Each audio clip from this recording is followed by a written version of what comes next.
This is Television Journal, a presentation of Armed Forces activities throughout the world.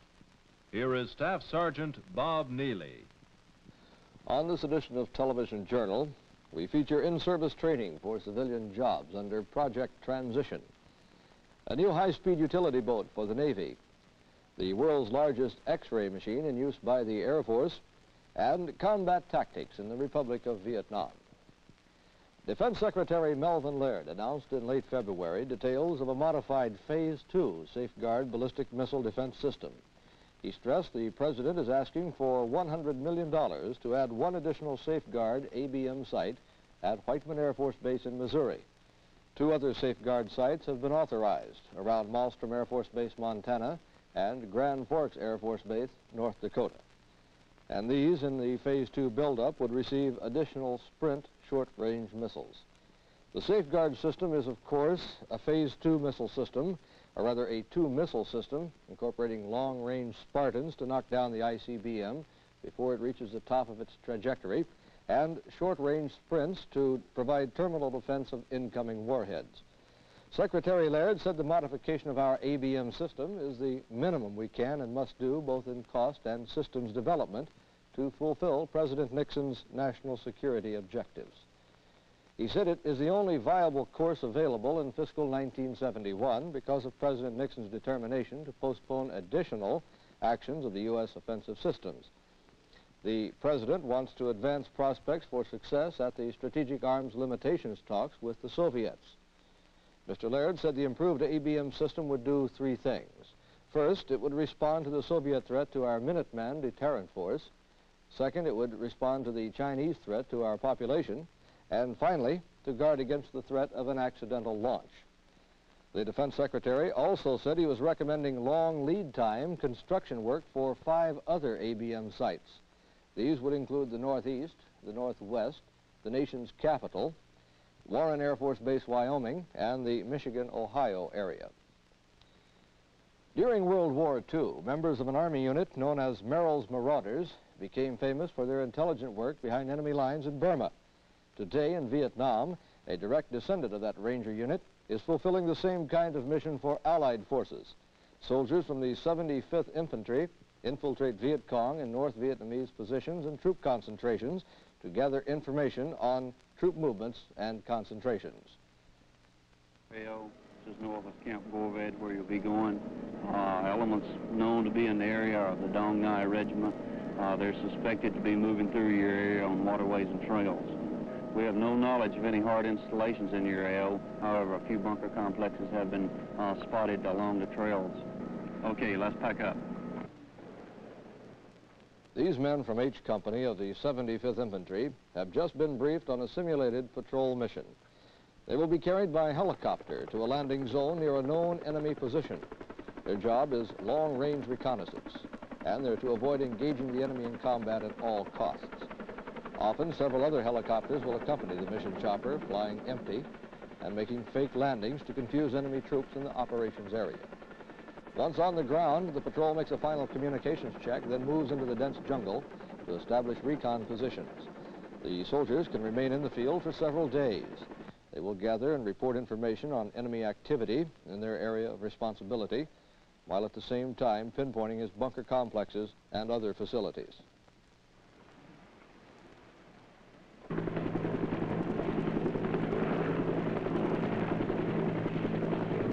When their mission is completed, the troops are picked up by helicopter at a prearranged evacuation point, and the way out can be as dangerous as the time spent living next to the enemy.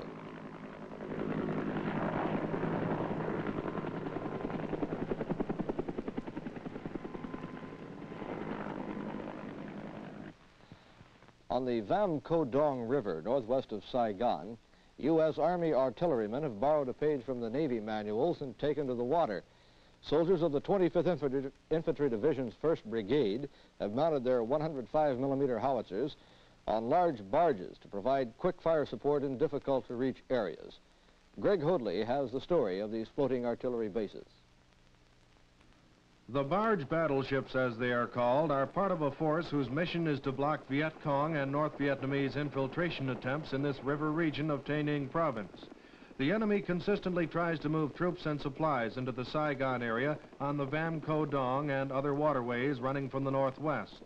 The artillery barges and accompanying troops provide a fast reaction to any detected enemy activity. The floating bases are resupplied regularly by Army helicopters. Each barge carries 2 howitzers along with an arsenal of 50 caliber and M60 machine guns and 40mm grenade launchers. Navy riverine boats tow the barges to their firing positions and they are then secured to the shore. While the big guns are being readied for their firing missions, an infantry patrol fans out to clear the surrounding area and provide security during the operation. Within minutes, targets are pinpointed by forward area observers and relayed to the howitzer batteries by radio.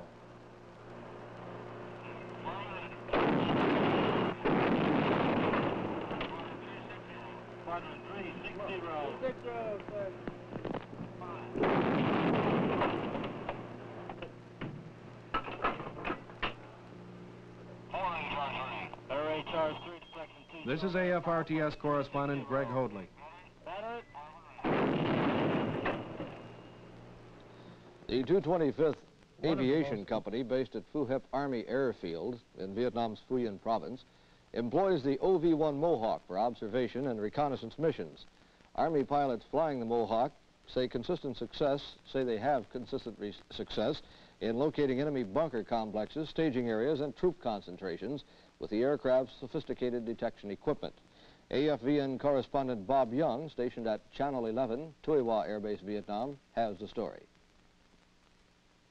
One of the most versatile aircraft in use in the Republic of Vietnam by the Army is the OV-1 Mohawk. 18 of these aircraft are used by the 225th Aviation Company at Phu Hep Army Airfield to locate enemy troops, base camps, staging areas, and campsites in the vast 2-corps area. Primarily a surveillance aircraft, the Mohawk can spot enemy activity by using infrared detectors. In addition to supplying information on ground activity, the infrared detector produces a film record for plotting coordinates and locations. The Mohawk also uses airborne radar to detect moving targets, and the OV-1 is adapted to aerial photography at low level with nose and belly-mounted cameras. Information received by the aircraft is simultaneously radioed to ground receivers and in turn to units in the field.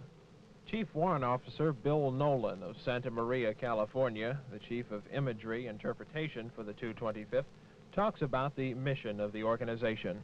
The primary mission of the 225th is surveillance of enemy activities in the entire 2-corps. The Mohawk, with its crew of pilot and observer, is especially adapted to this type of recon because of its quiet twin-turbine engines. It can be across the target before the enemy can hear it, and weather is no obstacle. The majority of our tactical missions flown by the unit are during the hours of darkness. Thereby, our motto is, I fly nights. In a day, the 225th may fly as many as 10 missions, with missions lasting about 3.5 hours and covering about 30 targets per mission. This is certainly not easy work, but the men pride themselves in the fact that they have flown 26,000 accident-free hours since coming to the Republic a little over 2 years ago. Now that's tops for the 1st Aviation Brigade. You might not hear him, but he's there when you need him. The OV-1 Mohawk, the Army's silent stalker. This is Airman First Class Bob Young reporting.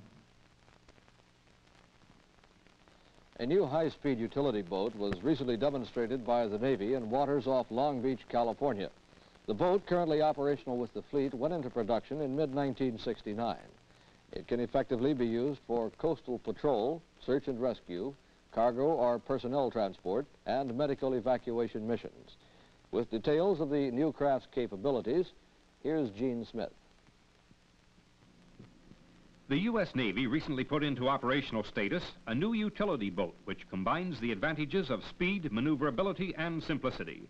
The 36-foot-long craft can travel faster than 30 knots with a high-speed range of more than 300 miles. It can operate in the open sea or in extremely shallow water, and by raising its propellers, it can be beached for personnel or cargo offloading and pickup.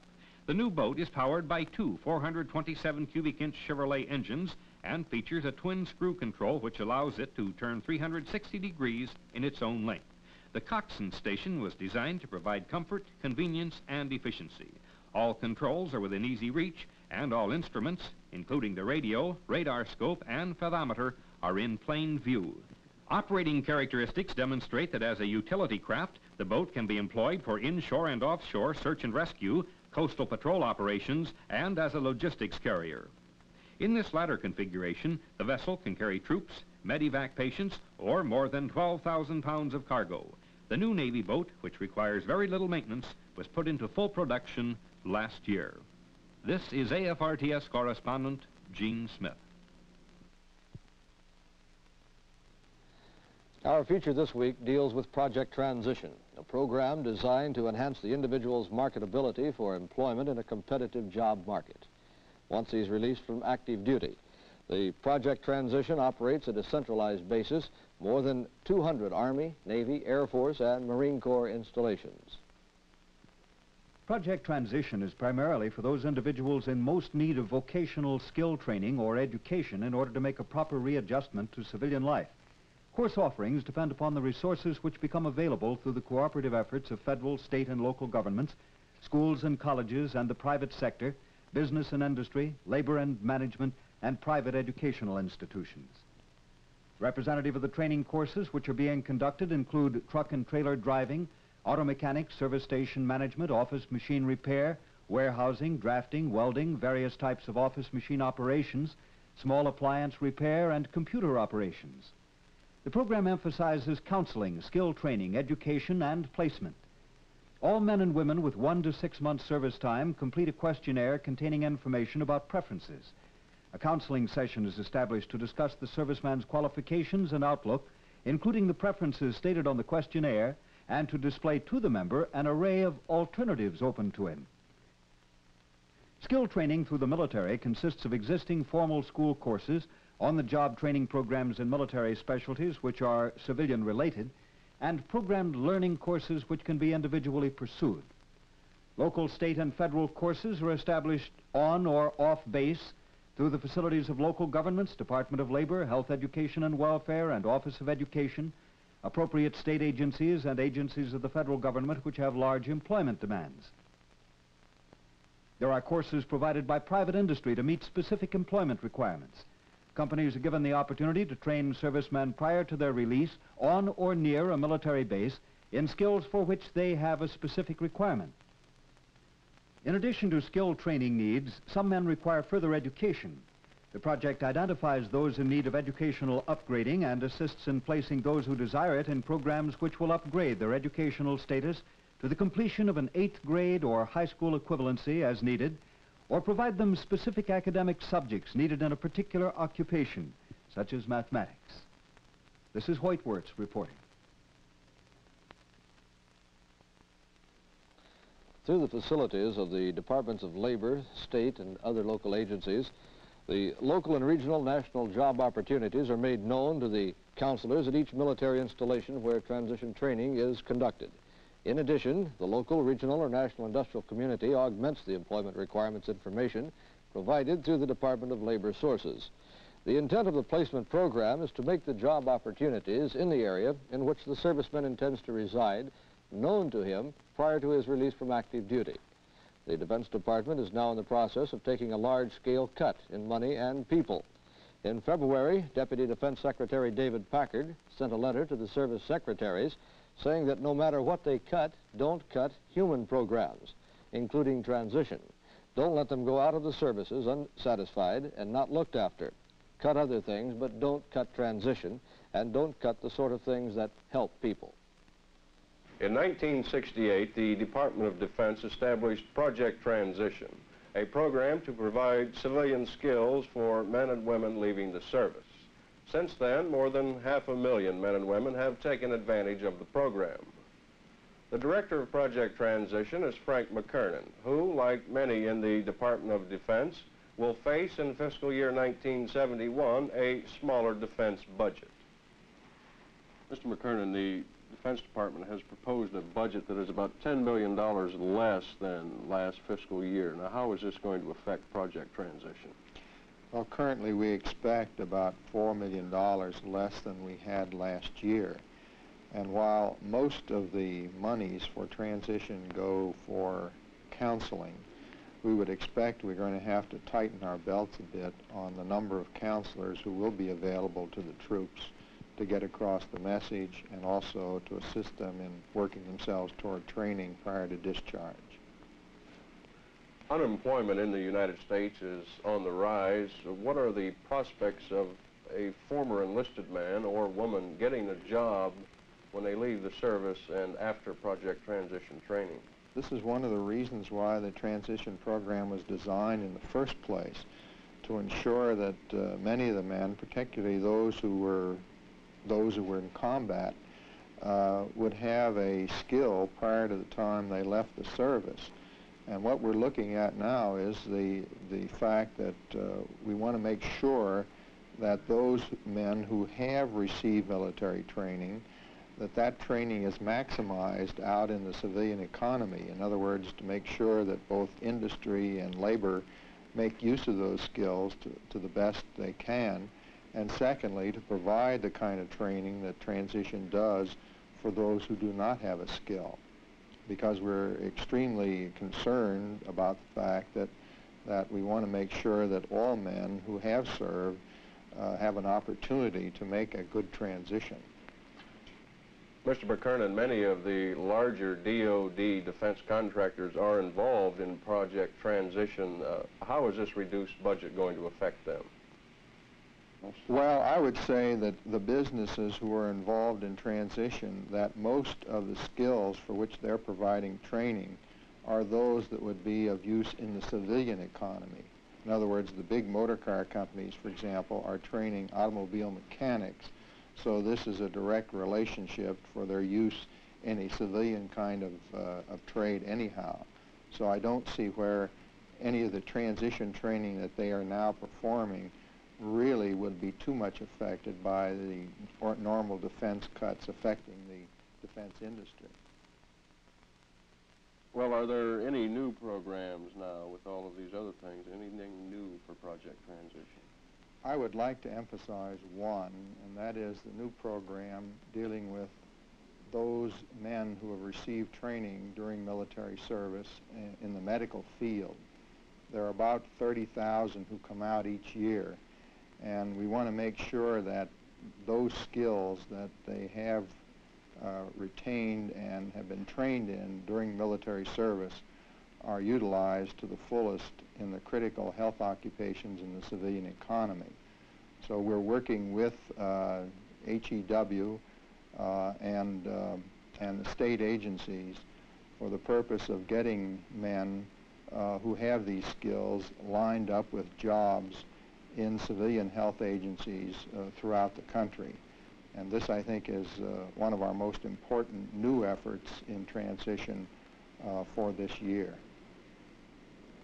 Even with a lower defense budget, Frank McKernan predicts continued success for project transition.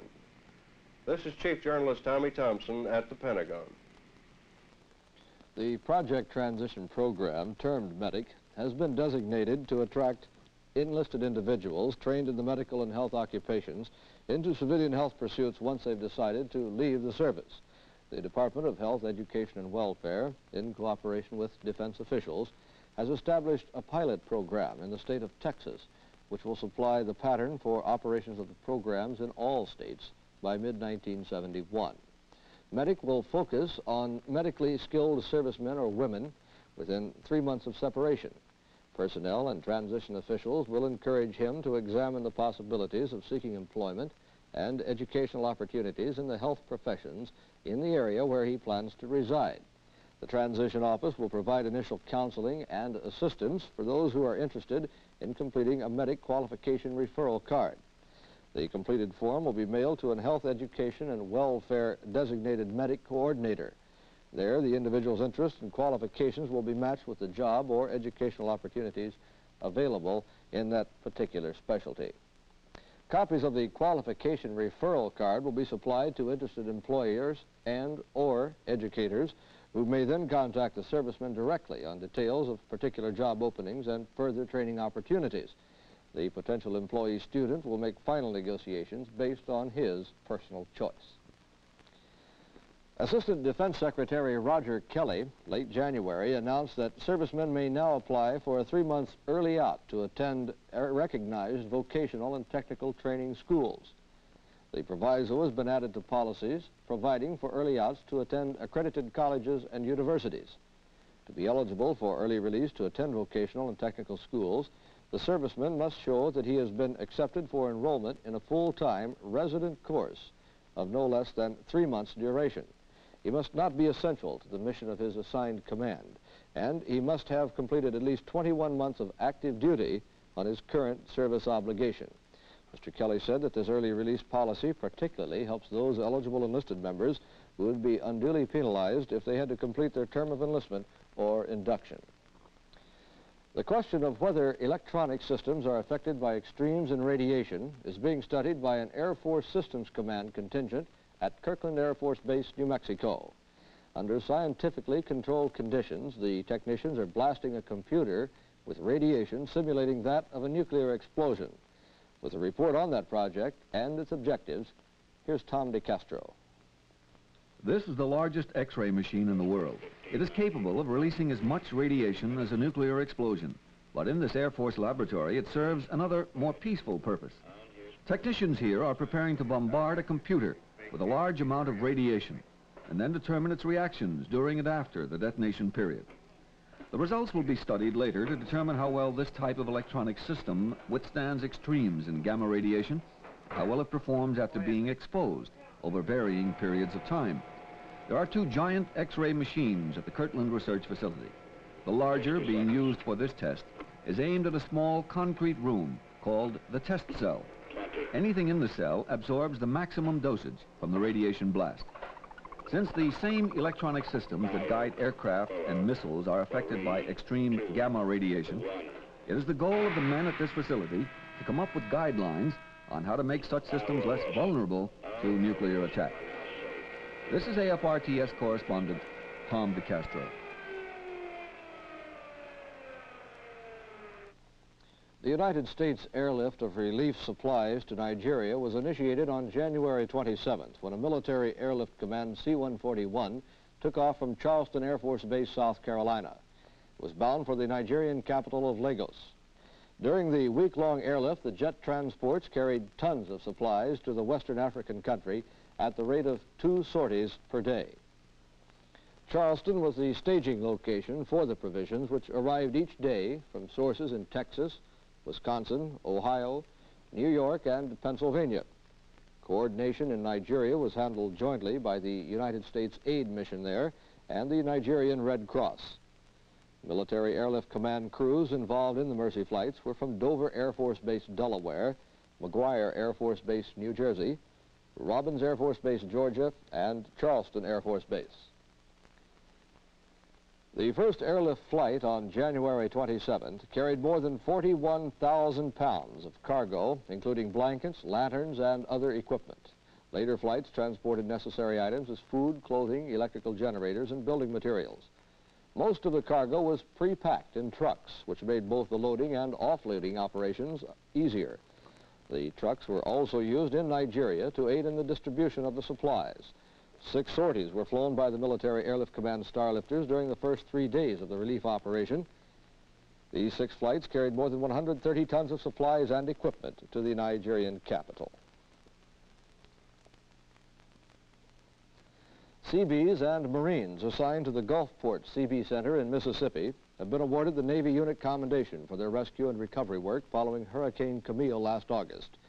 82 members were also presented individual medals during the recent ceremony held at the Seabee Center.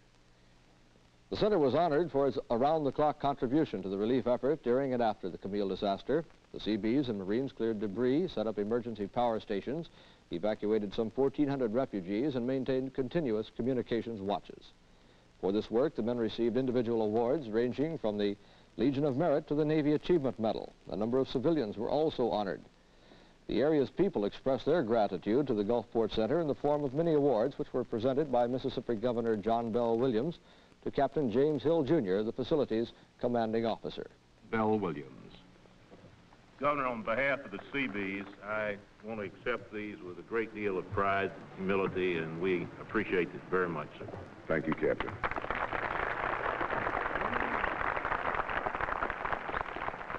Once more to the officers and men of the Naval Construction Battalion of Gulfport, on behalf of the people of the state of Mississippi, I would like to say from the bottom of my heart, and I know they agree with me in this, humbly but proudly, gentlemen, thank you. The principal active duty Freedom's Foundation letter writing contest winner feels that the American public should take a more active role in solving internal problems. Specialist 5 Peter Westover II's winning entry was based on the subject, My Hopes for America's Future. He wrote the letter while assigned as an instructor in weather and communications procedures at the Army Aviation School at Fort Rucker, Alabama. Specialist Westover was on temporary duty from Vietnam and in Washington en route to Valley Forge, Pennsylvania to receive his awards. While there, Air Force Master Sergeant Irvin H. Lee asked him about his Vietnam assignment, what inspired him to create the winning contest entry, and his views in regards to solving domestic problems. Specialist Westover, what are your duties in Vietnam? Oh, I'm an operations specialist with Alpha Company, 158th Assault Helicopter Battalion. We're working for the 101st Airborne. We're located at Camp Evans, which is about 12 miles across the mountains from the Ashaw Valley. What inspired you to write the letter which earned the top award of the Freedom's Foundation contest this year? I'll be honest with you, what got me started on writing this thing was a general dissatisfaction with the state of things in the States. As far as I was concerned, the States is getting itself in rather a bad mess, and I like the States too much to see it happen. Do you have any proposed solutions? Well, the major problem is that everybody is passing the buck to the government, the responsibility for everything to the government, and telling the government that it's their job to correct it, when it's not. It's the individual's job to correct it. Consequently, everybody's doing just what they please and saying, well, the government's responsible for correcting the mess we're making. Well, in point of fact, everything that's going wrong in the States right now could be remedied by the people who are actually doing the messing up. Specialist Westover in late February was presented a $1,000 savings bond and the Defender of Freedom Award during the Freedom's Foundation Award ceremonies at Valley Forge. Another top award winner was Air Force Reserve Lieutenant Colonel Ernest B. Henderson. He received a $1,000 savings bond and an encased George Washington Honor Medal. The Freedom's Foundation Awards program is established to honor individuals and organizations for outstanding work in helping bring about a better understanding of the American way of life. And that's it for this edition of Television Journal. I'm Marine Staff Sergeant Bob Neely.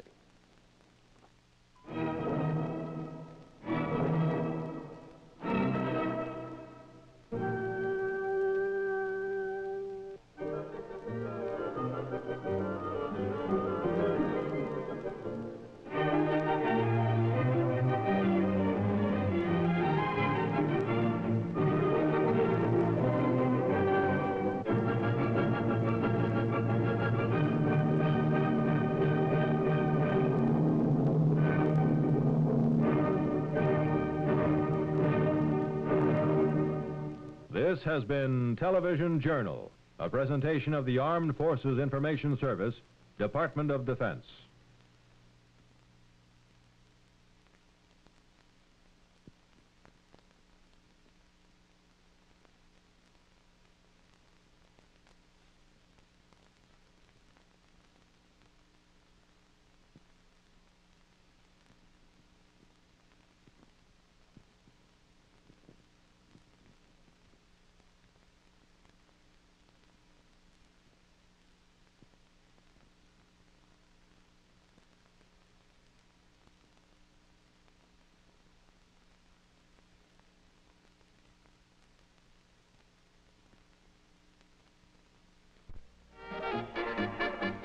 This is the American Forces Radio and Television Service.